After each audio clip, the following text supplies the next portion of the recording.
فتبسم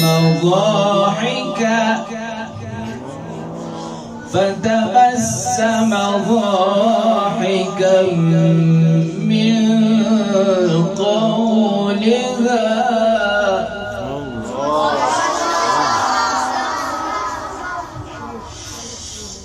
فتبسم ضاحكا من قولها وقال رب أوزعني أن أشكر نعمتك التي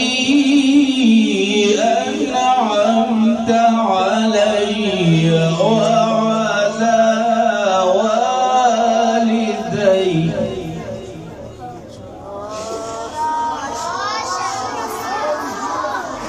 وقال رب أوزعني